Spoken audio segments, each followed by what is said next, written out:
मित्रहो, ज्या ज्या कुटुंबांचं आर्थिक उत्पन्न हे 2.5 लाखांच्या आत आहे, अशा कुटुंबांसाठी आपल्या सरकारने त्या कुटुंबातील महिला भगिनींसाठी लाडकी बहीण योजना सुरू केलेली आहे. मात्र ज्या महिला भगिनी या योजनेच्या निकषात बसत नाहीत, अशा महिला भगिनी देखील या योजनेचा लाभ घेतल्याचं समोर आल्यानंतर काही दिवसांपूर्वी सरकारने या योजनेसाठी पात्र नसलेल्या महिला भगिनींची नावं योजनेतून वगळली होती. तर काही महिलांनी स्वतःहून या योजनेचा लाभ बंद करण्यासाठी अर्ज केला होता.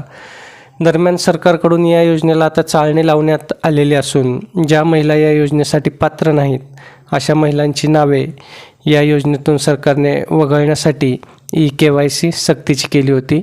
EKYCची मुदत जी आहे ती 31 डिसेंबर 2025 होती.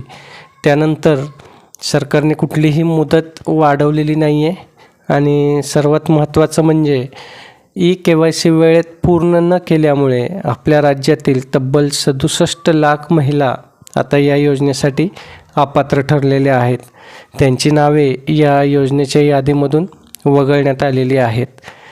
समोर आलेल्या आकडेवारीनुसार 31 डिसेंबर 2025 पर्यंत आपल्या राज्यातील 1,80,00,000 महिलांनी या योजनेसाठीची KYC जी आहे ती पूर्ण केलेली होती. ज्या महिलांनी EKYC पूर्ण केलेली आहे त्यांना पैसे मिळणे हे नियमितपणे सुरू राहणार आहे. दरम्यान 67 लाख महिला या योजनेसाठी आता अपात्र ठरवण्यात आलेल्या आहेत. त्यांनी केवळ KYC पूर्ण केली नाही म्हणूनच नाही, तर यातील काही महिला भगिनी अशा आहेत की त्या या योजनेच्या निकषात बसतसुद्धा नाहीत. आता त्यातीलच अनेकांकडे वाहन समोर असल्याचं सुद्धा समोर आलेलं आहे. तर काही ठिकाणी महिला भगिनी स्वतः सरकारी नोकरीत असल्याचं सुद्धा आढळून आलेलं आहे.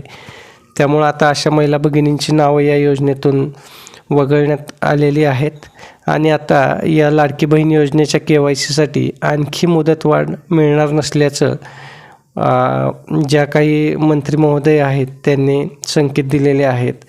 तसेच त्यांनी महिलांनी वेळेत KYC पूर्ण करून घ्यावी असं आवाहनसुद्धा वेळोवेळी केलं होतं. तर मित्रो, असा हा माहितीपूर्ण व्हिडिओ आवडला असेल तर व्हिडिओला लाईक करा आणि असेच नवनवीन आणि माहितीपूर्ण व्हिडिओ बघण्यासाठी आपल्या शासन निर्णय GR या यूट्यूब चॅनलला सबस्क्राईब करा आणि माहितीपूर्ण व्हिडिओ बघत राहा. धन्यवाद.